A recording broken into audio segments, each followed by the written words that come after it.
এই যে রিকশাওয়ালা ভাই, দ্রব্যমূল্যের দাম যে হারে বৃদ্ধি পাচ্ছে, আপনি কি ঠিকঠাক ভাবে 3 বেলা খেতে পারছেন? খাইতে পারি না মানে? রিক্সা চালায় আইফোন কিনা লাইছি, ডেইলি আমার ইনকাম 1500 থেকে 2000 টাকা। আমি তো গরু আর মুরগি ছাড়া ভাতই খাই না। আর জিনিসপত্রের দাম বাড়লে কি ইনকামও তো বাড়ছে। কিভাবে? কিভাবে আবার কি? আগে রাস্তার এই মাথার থেকে ওই মাথায় গেলে 20 টাকা লইতাম, এখন লই 40 টাকা। ইনকামও বাড়ছে, জিনিসপত্রের দামও বাড়ছে। আগে তো পান্তা ভাতও জুটতো না, এখন তো গরু ছাড়া ভাতই খাই না। ওই বেটা, তুই কি নেশা করছস? নেশা করে এইসব কথা কইতাছস? আমি 20,000 টাকা চাকরি কইরা না পারি খাইতে, না পারি ঘর ভাড়া দিতে, জিনিসপত্রের খালি দাম আর দাম। হালার ঘরে হালা, তুমি চাকরি করতে যে কাম করো 7 ঘন্টা, তোমার কি বেতন দিব 2 লাখ? যোগ্যতা নাই, আবার দোষ দাও সরকারের। তার মানে কি আপনি বলতে চাচ্ছেন সবাই জব বাদ দিয়ে রিকশা চালাবে? অবশ্যই। আমি কি কইলাম? আমি তো গরু ছাড়া ভাতই খাই না। আমি সারাদিনে কাম করি 12 ঘন্টা। তা আমি গরু না খাইলে কি ওই গরু খাইবো? ওই বেটা, তুই তো অশিক্ষিত, তুই চাইলে রিক্সা চালাইতে পারবি। আমার ছোট ভাই অনার্স পাস কইরা রাস্তায় রাস্তায় ঘুরে চাকরি পায় না, ওই চাইলে কি তোর মতো রিক্সা চালাইতে পারবো? হালার ঘরে হালা, মাস্টার্স সার্টিফিকেট বাসায় ঝুলাই থুই আইছি, পুরা সে বাসা বানাইছে। তুই এসুস বেটা অনার্স লয়ে। আর শিক্ষিত হইছি কি হইছে? রিক্সা চালাই নাকি খারাপ? আর শিক্ষিত হইছি দেখি কি আমি রিক্সা চালাইতে পারবো না? বাবু মানছে কি কইবো? ওই বেটা, তোর কি মানছে বাদ দিয়া যায়? আর হালার ঘরে হালারা, তোরা 2 দিন পর পর নাটক করো, সার্টিফিকেট পুরা এলাস।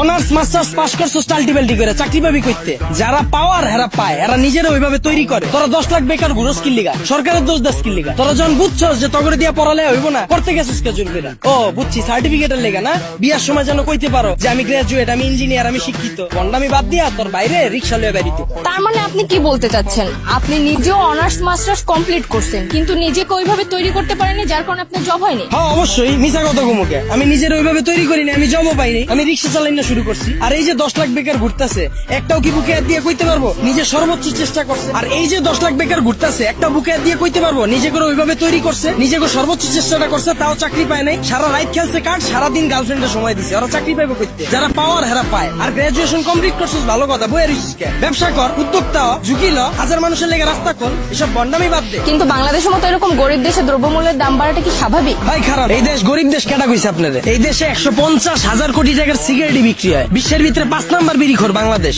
এই দেশে মানুষ 20 কোটি, স্মার্টফোন চালায় 23 কোটি, বাইক চলে 30 লাখ, প্রাইভেট কার চলে 50 লাখ। এই দেশ আবার গরিব হয় কেমনে? ওই বেটা, যারা গরিব ওরা গরিবই আছে, আর যারা বড় লোক ওরা বড় লোকই হইতাছে। এমনি দেশ চললে সবাই তো না খেয়ে মরবো। হালার ঘরে হালা, 1974 সালের পর থেকে এখন পর্যন্ত কেউ না খায় মরছে? তুই তো নিজের বুকে হাত দিয়ে কইতে পারবি এখন পর্যন্ত কোনো একবেলা না খায় রইছস? হালার ঘরে হালা, 3 বেলা তো ভাত খাসি, লগে আবার বিকালের নাস্তাও মারা। আর যে কস জিনিসপত্রে খালি দাম বাড়তাছে, খামু কেমনে? জিনিসপত্রের দাম বাড়লে খাস কে, কিনস কে? তাহলে কি আপনি বলতে চাচ্ছেন সাধারণ মানুষ না খেয়ে থাকবে? এনে আপনি আবার সাধারণ মানুষ কই পেলেন? এনে তো সবাই অসাধারণ। আমরা সবাই বাংলাদেশি, আমরা সবাই এক। একটা জিনিসের যদি দাম বাড়ে, আমরা যদি এটা খাওয়া বা ব্যবহার করা বন্ধ করে দিই, দেখি ব্যবসায়ীরা কার কাছে বেচে।